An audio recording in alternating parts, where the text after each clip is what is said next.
Often the antidote to the problems we're facing isn't some micro change. You need to put something in front of you that is worthy of who you actually are. What is something that helped you get through like the darkest parts of your life? The pain is fuel, and you can let it consume you, or you can use it to create something beautiful. And I just wanted your advice on like keeping your mental clear, because it's so crazy here. You are great, you are powerful, you are an infinite being that can achieve anything, can have, be, do, or have anything. So give yourself the gift of putting a soul goal in front of you. How do you find your soul goal? Welcome to the Mike Posner Podcast. My intention, my mission with this podcast is to unlock the magic potential inside of you. Before my dad passed away, he told me, Mike, there's 2 H's in life, health and happiness. I've made it my intention, my mission to make people healthier and happier. That's our intention with all our projects, our music, podcasts, books, you name it. The projects change, the mission, the intention, the core ideology does not. And so this is for anyone that wants more out of life. And we'll come back to that concept of wanting more out of life. But before I come back to that concept, I want to address, first of all, why I'm doing this. What's the rub? What do I get out of it? There's a healthy tension in all of our lives between being a student and being a teacher. And we're all both of these things at the same time. Being a student is about learning. It's about receiving gifts from life. It's about amassing wisdom. Being a teacher is about giving out. It's about sharing wisdom. It's about letting go. It's about serving others. And if I did a pie chart analysis of the last, 35 years of my life, I think it would be heavily weighted in the student category. I look back at my life and the experiences I've been privileged to have, which is having a successful music career, being nominated for Song of the Year Grammy, walking across a continent on foot, being bit by a poisonous rattlesnake in the middle and choosing to keep going anyways, climbing the tallest mountain on earth. These are all permutations of me being the student, amassing wisdom, taking life in, learning. And life has a funny way of pointing one where they need to go. What I realized was some of the juice was missing in my life after I had accomplished all these things. And upon reflection, I realized that was because life was calling me to be more of a teacher. And so if the pie chart was like 90% student, 10% teacher the last 35 years of my life, I knew it needed to shift to more around 50-50 for this chapter of my life. And so the wisdom that I amassed from gaining worldly success at a young age and having that not really change my moment-to-moment experience of life, the wisdom I amassed from walking across this continent, the wisdom that I amassed from climbing Mount Everest, and from a lot of other cool things too, is now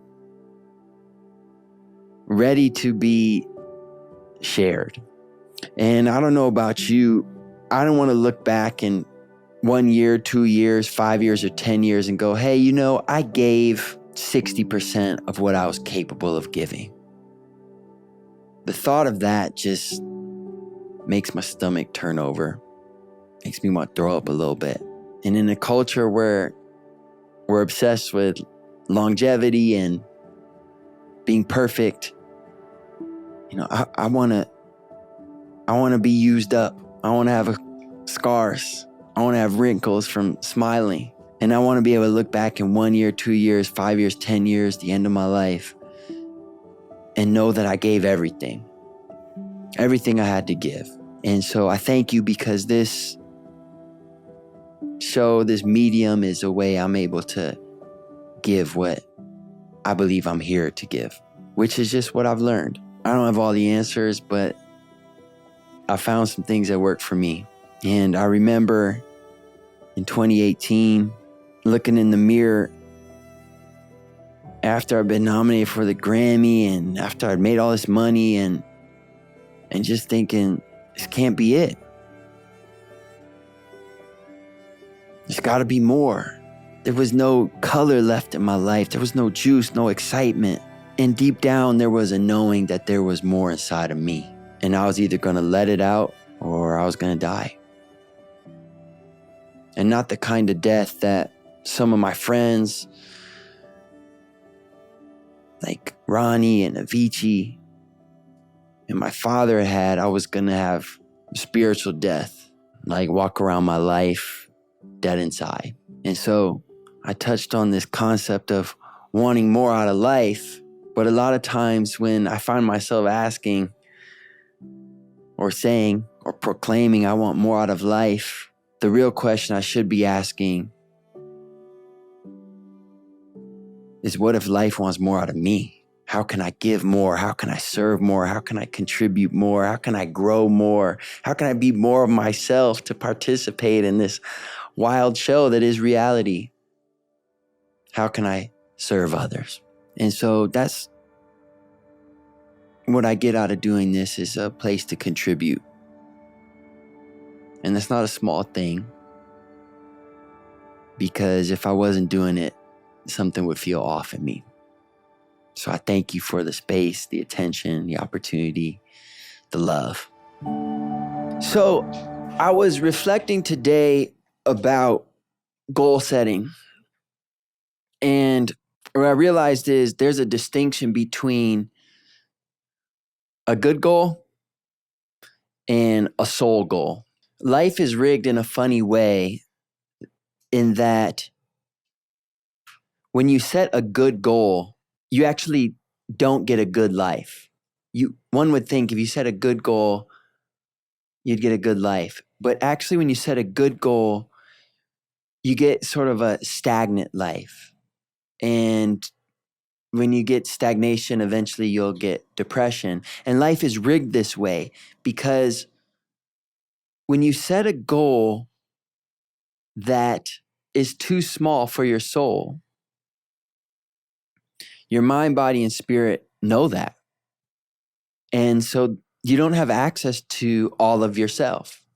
You don't have access to your full mind, body, and spirit. And some of you may be watching this thinking, what's missing in my life? That's what's missing. It's only by putting a goal that's worthy of your soul in front of you that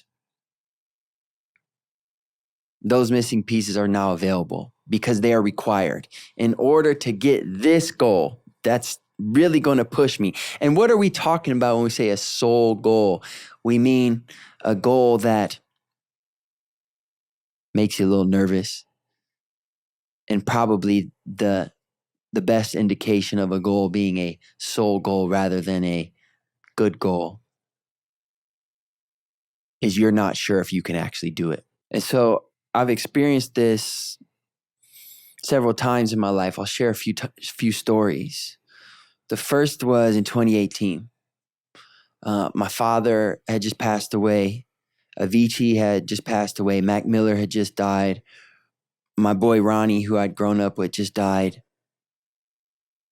And I was living in a guest house in West Hollywood. And I thought, like, there's got to be more than this. And even though everything was good in my life, I had made money, I was famous, I had been nominated for a Grammy, everything was good. I was a good person. Something was just off. And I started to feel depressed. And I realized that those feelings of depression and something being off, that was my soul groaning. That was my soul saying, motherfucker, you got me in a cage right now. And souls don't like to be in cages. Souls like to have something that's worthy of them that they're working towards. And none of these feelings are accidents. Like life is rigged in a way that when you're not allowing your soul to evolve, life will give you hardship to signal to you, you're not on the right path right now. Perhaps you need to make an adjustment or a change. And there was just this feeling. I would look in the mirror and there was no juice to life. And I was thinking, where's the juice? And I remembered this dream I had forgotten about. And that dream was to walk across America on foot. It was something I heard about people doing. And I knew my soul wanted to do that. I actually heard about it 5 years before I made the decision to try. But I put it on the back burner. And because I put on the back burner, I lost the juice. I got depressed. I couldn't find a compelling reason to get out of bed in the morning. But something magical happened when I set this, not a good goal, a soul goal. I put this goal in front of myself and I committed that I, Mike Posner, am going to walk across America. Once I said that, once I said it publicly, once I knew there was no turning back, suddenly there was no more depression. I had a compelling reason to get out of bed in the morning, and there was the juice was back because I let my soul out of the cage. Souls don't like cages. Souls like to have goals that are worthy of them. And so when you set a soul goal, a lot of times the problems that you are dealing with, whether it be depression, physical things, they're cured. They can be cured, and not by a pill that some doctor's trying to sell you based upon, they're probably more depressed than you are. Like, you cured it because you unleashed your soul. And John Wesley said, when you set your soul on fire, people will come from miles just to see you burn. Just to see you burn. And so I just wanted to share that distinction with you guys today between a good goal and a soul goal. Often the antidote to the problems we're facing isn't some micro change, isn't like, oh, I ate this little thing wrong, this little thing, or I slept. No, it's that you need to put something in front of you that is worthy of who you actually are. You are great, you are powerful, you are an infinite being that can achieve anything. You can have, be, do, or have anything. And so give yourself the gift of putting a soul goal in front of you. Okay, now I want to take some questions from y'all. What up, Doe?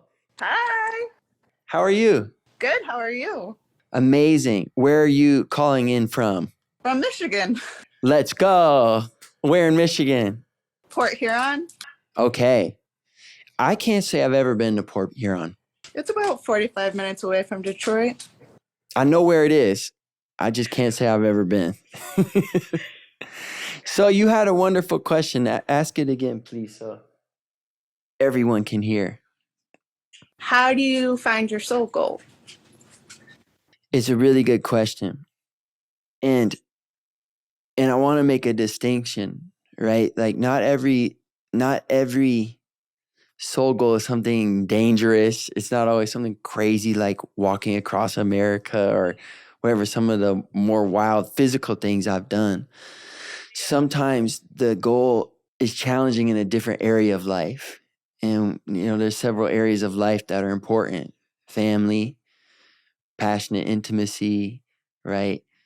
Finance, work, physical health, spirituality, friendship. Like there's not that many areas of life. There's 7 to 8 areas of life that are really important. And these are some really good markers of a soul goal. One is it makes you excited. It also makes you a little nervous at the same time. And you say another good marker. The current version of me probably couldn't get this done. I actually have to become a better version of myself in order to make this happen. Another great indicator of a soul goal is if the stars aligned and somehow are able to pull this thing off, it would destroy all other goals I have because I would be a new person. So like, for example, with my walk or with climbing Everest, I had other goals in my life that I would categorize as good. But I knew if I got that one, I might not care about those other ones anymore. Right. Because I'm going to be a new person. And who knows what I'm going to be called to do next. So those are some indicators, but it doesn't have to always be abandoning like your way of life. Sometimes it's like, wow, if I were to be actually the husband or the wife I want to be, if I were to show up as the son I want to show up as. And for a lot of us high achievers, we might be great in one area of business or work, but not in family. So those are 3 indicators. And look, I believe God gives us a heart to figure out what to do and a mind to figure out how to do it, not the other way around. So the question you're asking me is a matter of the heart. And so I can't tell you what yours is, but you know in your soul, in your heart. And so don't use your mind to try to find it. Use your heart and your soul. Thank you. Is it helpful? That is helpful. Do you have an idea of what it might be? No. No. That's okay. I would like to find it. You will. And who's that little one? This is my dog, Brody. Hi, Brody. Well, thank you so much. It was great to meet you. Thank you. It was good to meet you too. Bye. Bye. Okay. I'm going to take someone else now. What's your name, brother? My name is Timothy. And where are you calling in from? I'm calling in from Orem, Utah. Utah, let's go. And I just want to say, I was in New York when Mansions 2 came out, and somebody tagged Mansions 2 in front of my storage unit, and I was like, let's go, this is awesome. I just want to ask, like, what your favorite piece of work is, or like how your perception on certain albums have changed as you've gotten older. Yeah, it's a great question. So my favorite, there's really 2 questions. One is, what's my favorite? And the other is, how has my perception changed? The first question is, my favorite piece of art is the one I'm working on now. You know, at the beginning of writing a book. And so like that's my favorite. You know, what I'm working on right now. I also got a new album that I'm dropping, but even that's kind of like old to me because I'm kind of done with it. The album that I'm about to put out, mixing it.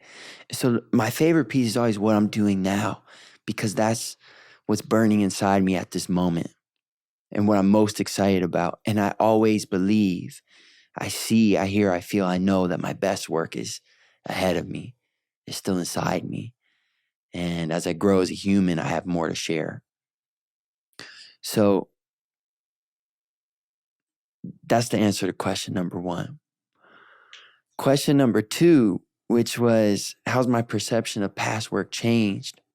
Some of it I can't relate to in a beautiful way. I can still sing the song. I can feel the emotion of it. And it's almost like looking back at another human.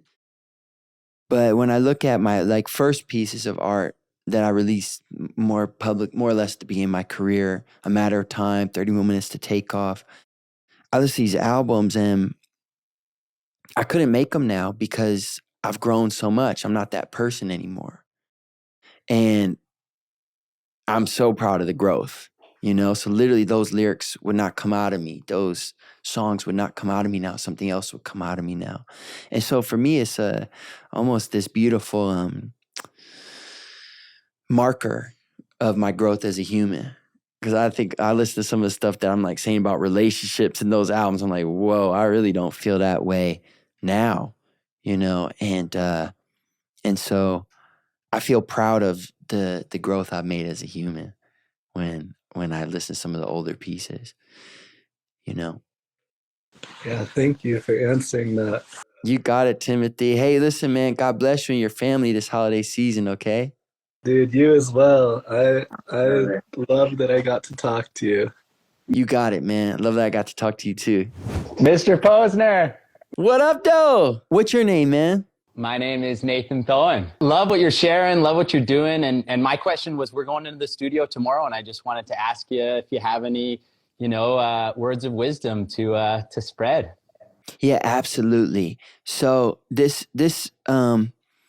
is a message I got from Maria Popova, and it's one that I have to repeatedly give myself when I'm creating, especially going into a studio, which can have some inherent pressure to it. Like, you're paying for the time, you want to go in there with the intention of making something, and you want to leave with something you're proud of, right? And so, what I will say to you, and I'll say this to any artist any artist listening in any medium, whether they're painting or whatever, your job, and you're in a band, right? Yeah. Yeah, your and your teammates' job is to create a piece of art that you want to exist in the world. Period. Love that. Okay, so the magic of that advice is that it's just that sentence. There's no asterisk or second sentence. Like, you're creating what you think is dope, what you will enjoy listening to. And guess what? No one can do that but you guys. Like, if I go in there and try to make what you think is cool, I can't do it. So you're going to go in there and make what you think is beautiful and contribute that to the world. And look, thoughts might come in of like, will our audience like this? Will our manager like this? All those are noise, and it's natural to have them. But when they come, just remind yourself, we're just making what we think is cool. And then the cards will fall where they may. I love that. Yeah, absolutely, brother. And in my experience, like, I've had a lot of ups and downs in the music career. I'm blessed. I'm doing it. Gosh, is it like 14, 15 years?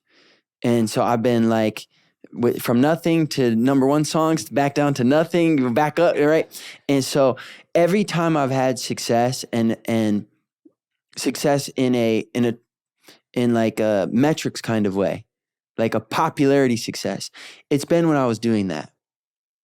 I was just making cool stuff. And often it was pieces that I thought would never be popular. It's like, would people ask me about I took a pill in Ibiza, and they go, did you really do it? I say, yes.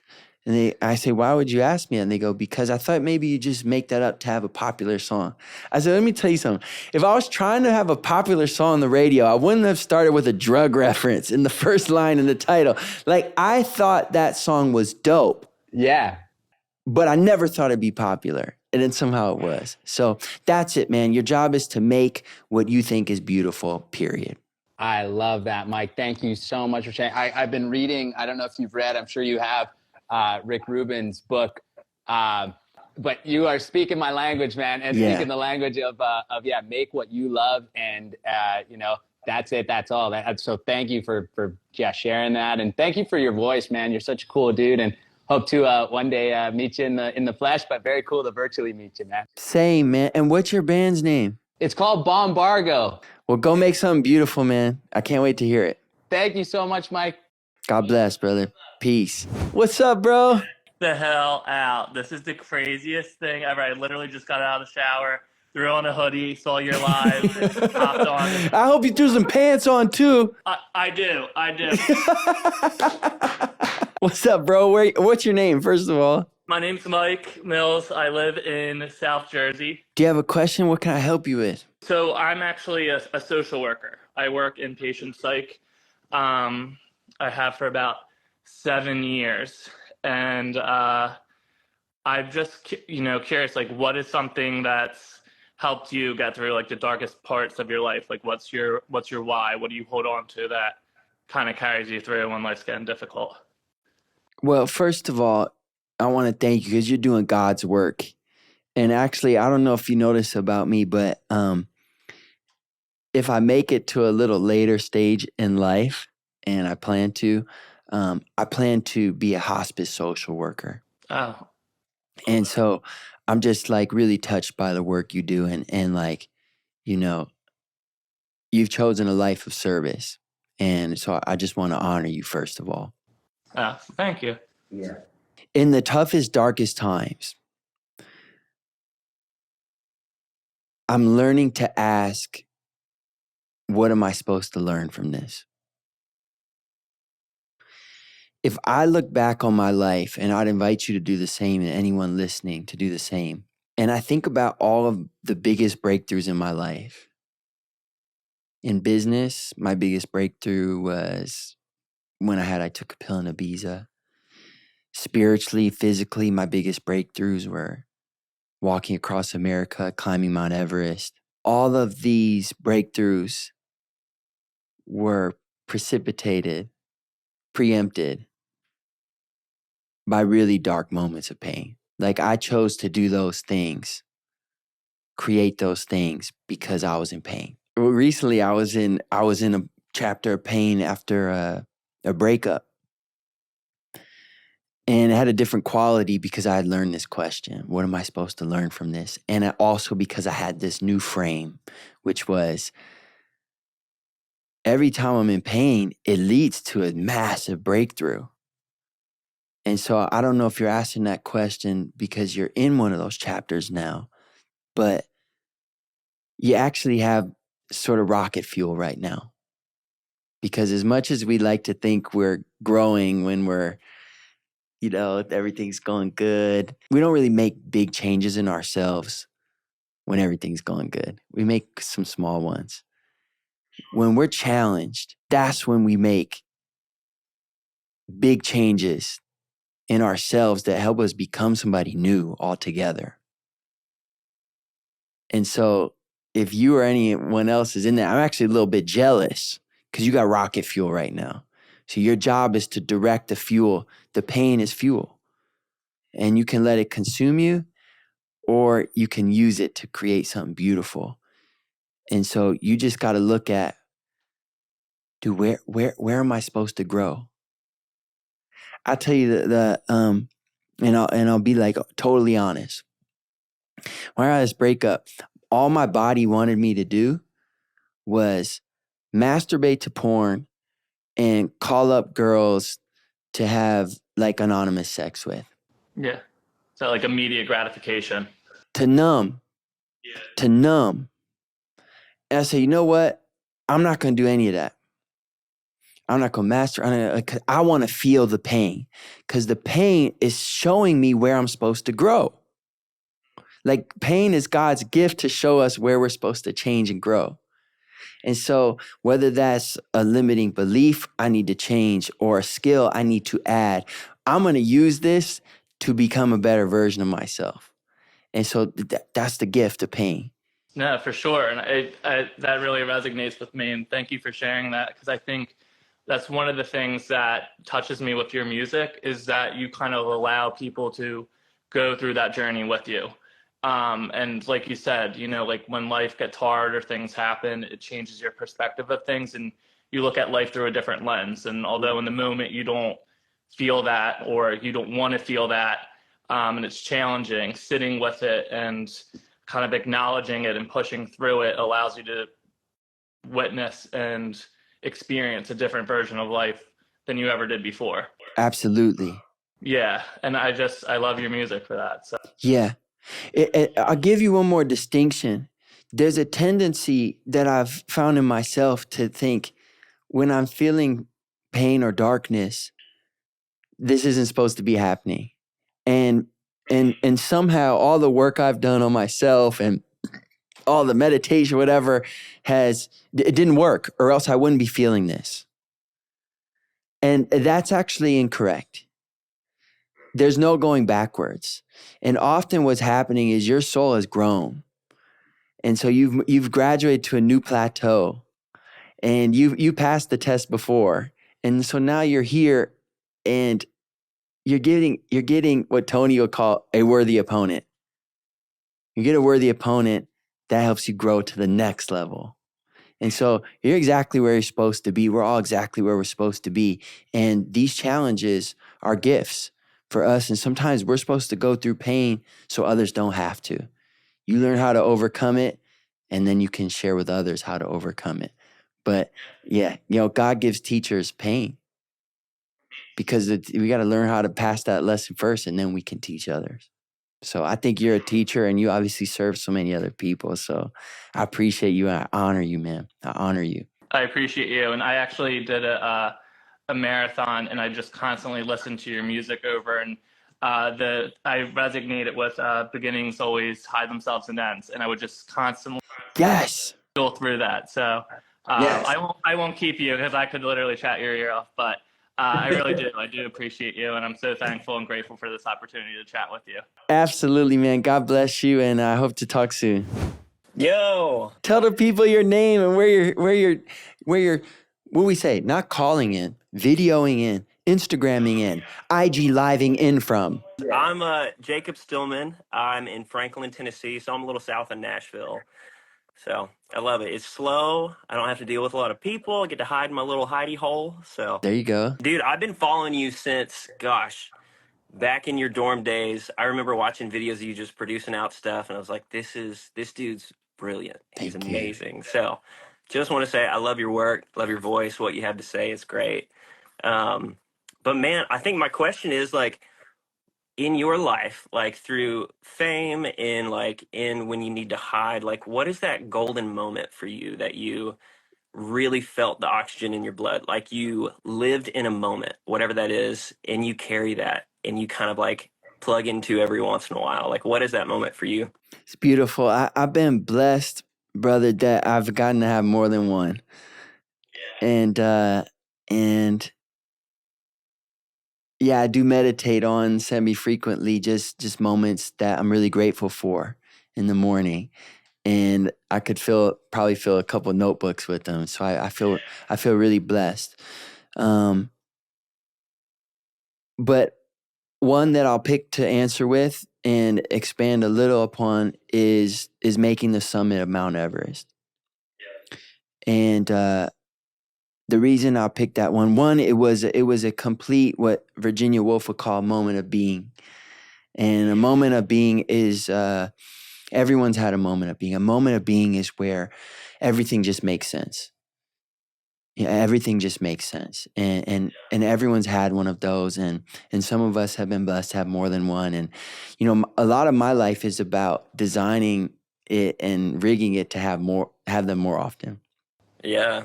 So that was a real moment of being, because I made it up there and with my team, and I wept because I knew what it took. And people haven't climbed the mountain. It's hard for them to really understand what it took, but it took everything.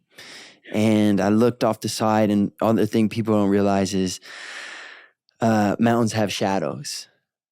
And we had timed our push perfectly. Shout out to Dr. John, my coach. And we got there right at sunrise. And so I was looking out at Mount Everest's shadow. And it's this giant pyramid, hundreds and hundreds of miles. And going into China, into Tibet. And it's just a moment that, it's hard to put in words. It's ineffable. Yeah. And I want to make a distinction because you said it really beautifully, a moment you plug into. And when you're plugging into something, it means you're getting juice from it or power from it. And that's the right way to use past accomplishments. Because, I've messed this up before. When I got off the mountain, I actually, like a year or two after, it got kind of like dark. I felt really stagnant. I got depressed and all that stuff. And I realized that I was using my past moments not to plug into to push me forward. I was using them to chill. Yeah. I was using them as an excuse to not grow anymore. I said, well, I already did that, so what I don't have to do anything now. And this is actually a way to like desecrate these sacred moments. They're not there to make us feel good and make us lackadaisical. They're there as evidence of what we can do in the present moment. Yeah. And I feel like it's hard sometimes because you're like, well, what's next? Was that not good enough? You know, like, was that not it? Yeah. And it's like we're always in this chase for whatever the opportunity is, the accomplishment or whatever. But it's like plugging into those little things of like, I can take some of those rocks away from that mountain with me and carry them, you know, and show them to people. Just put them on display and hear and remind myself, you know. Absolutely. Absolutely. I think we have to balance presence with having a compelling vision of the future. I lived a lot of life only thinking about the presence. And so I was like in Eckhart Tolle mode, and I was going to be present every moment and this thing. And this is a really important skill. But you need to, I think, in my experiences, it needs to be balanced with a compelling vision of the future. And so the truth is, it isn't enough. Like if it was enough, you'd be dead. God would take you, right? Like if your job was done, you wouldn't be here, right? And so we all have more to give. And in my case, it wasn't to go climb like another mountain or a harder one or do something more extreme. It was to grow in other areas of life. Like I was a master in some areas in work and creativity and artistry. And I was like a first grader in relationships. It's like, cause I had put no time there. Right. And so often we get called to grow in some other area. And so, yeah, it's those two things and having them at the same time.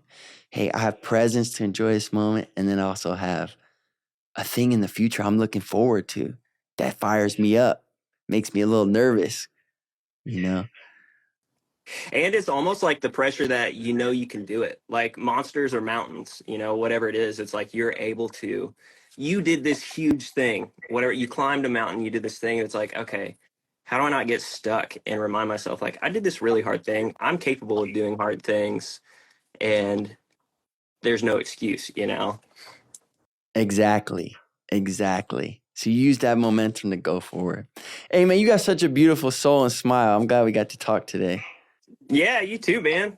Big fan. Thank you, brother. God bless you. Happy holidays to you and your family, okay? Thank you, you too. Peace. Hi, Hi. I'm Ada. Hi, Ada. How are you? Nice to meet you, Mike. Where are you calling in from? I'm currently in Fairfield, Connecticut. Let's go. How you doing? I was living in LA for a while and went through a really traumatic breakup. And now I'm here renting a cottage on the beach. Got the fuck out of the... Hey, I pulled that move before. I'm like, you know what? Fuck this whole city. Yeah, that's kind of where I'm at, actually. I was wondering if I could sing you like 1 minute of my new song, Fairfield. Sing it for all of us. Okay, here we go. This is called Fairfield, and I just put it out. Sometimes I don't feel at home in my own home. Is it my parents' house that I've outgrown? Or is it the fact that my room ain't my room anymore? I just want my walls to be purple, with posters of Christina and Britney. Those were the days. Everything seemed to make sense.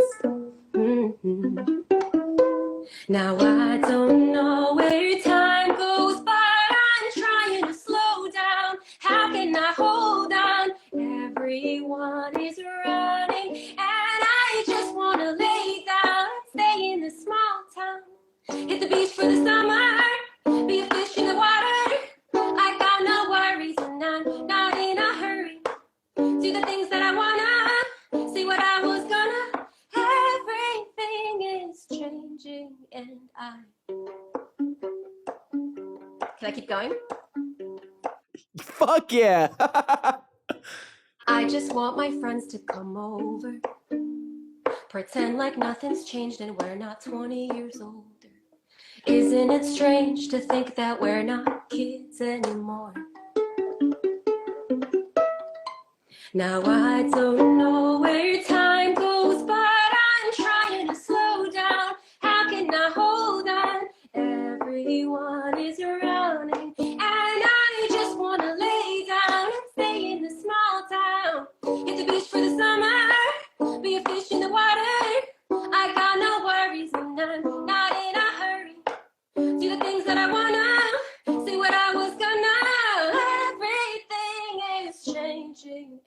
I'm a big girl now, but I don't want to grow up.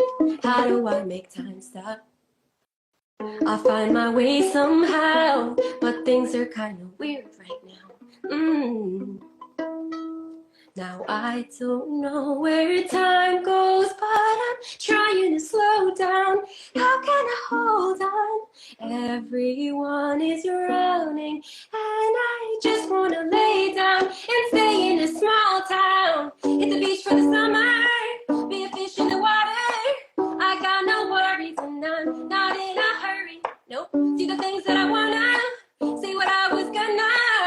Everything is changing, so I.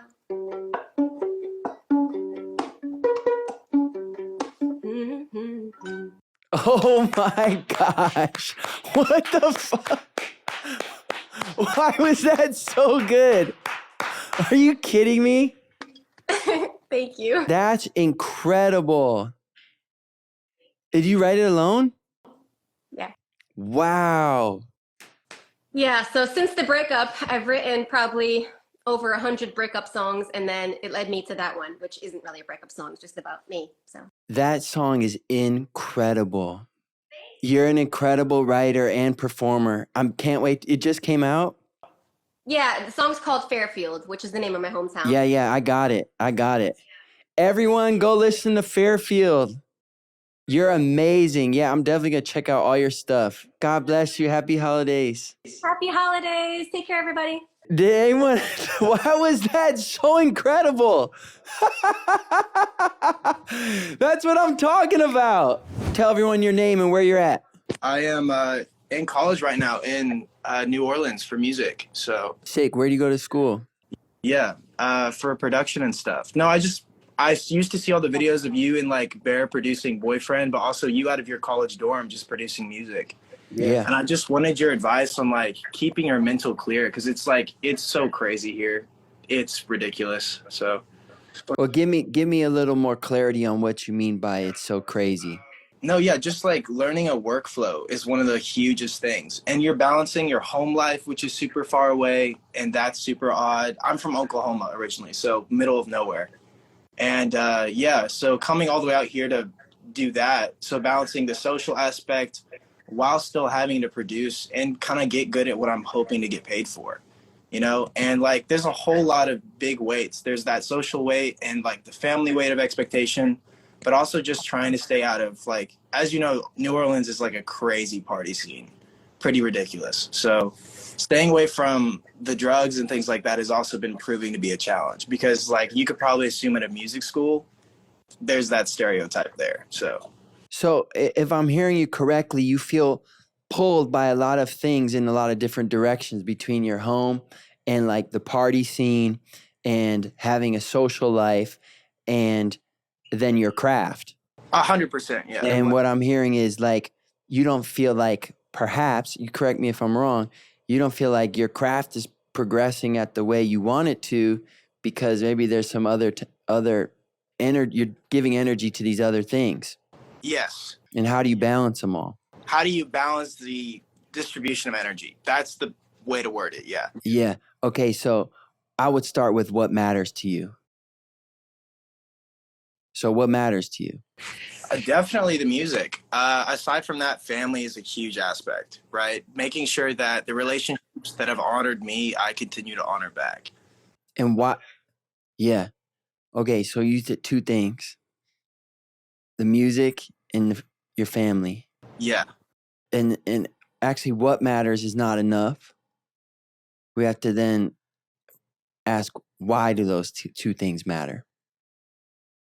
So start with the music. Why does that matter? Really, it's a bigger thing than that. Like music, I'm sure like it is a love, but bigger than that, I feel like it's such a positive platform now. As you know, like the youth isn't listening to political figures and such. You're listening to artists, musicians, people who are talking their ears. And of course, like, as you said, to connect these dots, my has instilled such an amount of positive energy in me, regardless of all the good and bad times. And for me to be able to share that via a sonic medium, I don't know. I feel like that's super valuable. So why does it matter to you? Oh, 100%. Just because, like, I feel like I'm able to purely represent myself without judgment whatsoever. Yeah. So music matters to you because it's a space where you can be yourself. Yes. Okay. So then there's the other part. Why does family matter to you? I just feel like, I don't know, being so far away from home has been a drastic shift, and it's really revealed to me kind of where my priorities lie. And I think finding out what matters to me has becoming such a more like interpersonal thing, which I was not expecting it. I'm having to ask harder questions that maybe don't make me comfortable all the time.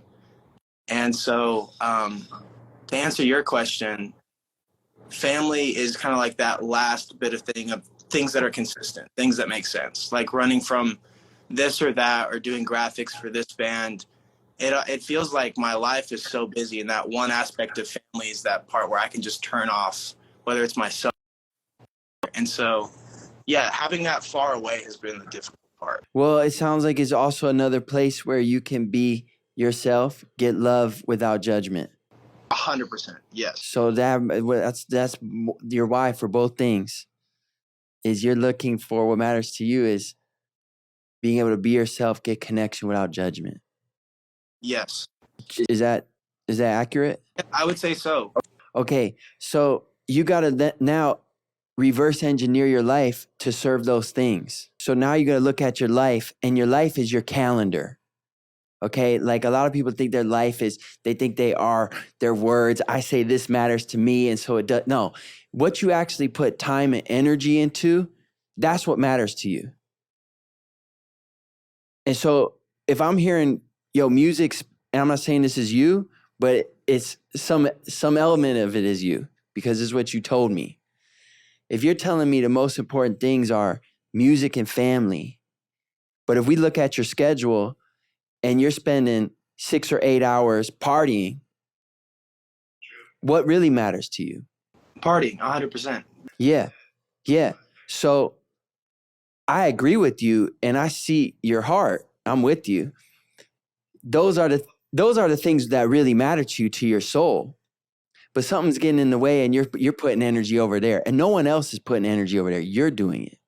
So you just got to make a decision, bro. Like, yeah, you're right. No, like you just got to make a decision. Like, music is hard.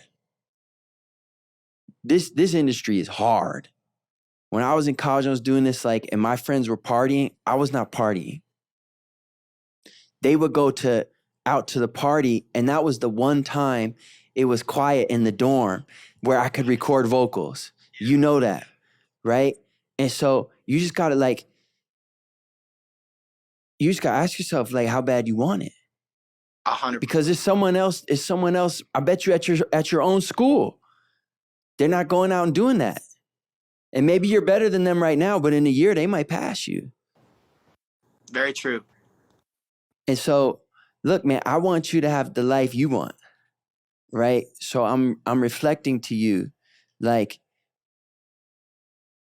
partying or not giving too much time to partying and drugs. That's not challenging. You're allowing it to be challenging. It's more so the close proximity of it. That's one of the things that I've shifted, and you probably went through that same experience. That first year or so, it's so normal for everyone to get plugged in that circle, but we've spent the past maybe 3 weeks in here just trying to get this EP finished and working. Get it. A studio booked for tonight, so please get it. What advice do you have on that? I'd love to hear, if I don't take up too much of your time. We're mastering out song, written and finished. The master's got to be finished in the last one out of 3. I don't know anything about mastering. I was trying to make that boy as loud as possible. We have this utility, have you heard of mastering by Aria? They master it via AI in this one studio, so you can get an analog master. They've got whole ass robot arms turning all the compressors and shit. So, what? Oh yeah, insane. Yeah. Dope. Well, I need access to that. I'm close to mastering my album. So listen, bro. Look.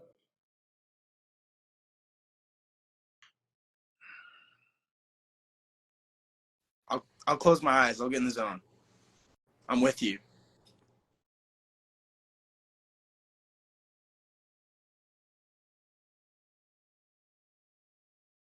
it is normal to be around and feel pulled in all those directions. And I understand in your environment, it's normal to party. It's the definition of normal, is to do what everyone else is doing. And so I just ask you, and I don't want you to answer, I want you to take this and think about it. Do you want to be normal? Because if you want to be normal, do what everyone else is doing. That's crazy, bro. That's fucking wild. Just do what everyone else is doing, and you'll be normal. And you have a normal life, and there's nothing wrong with that. But if you want something else, you gotta do something. If you want something you've never had, you have to do something you've never done. I love you. Thank you so much. God bless you, bro. Thank you. Yeah. Hey, thank you so much for what you're doing. This means a lot. Absolutely, brother. Absolutely. Yeah. I don't know. Can I DM you a WAV file when we're finished tonight? DM me. I don't check them all the time, so I might miss it, but send it anyways, okay? I'll just, yeah. Learn from Ada. Fucking send the shit to everybody, bro. Let's go. Peace, bro. Much, Mike. All right, bye.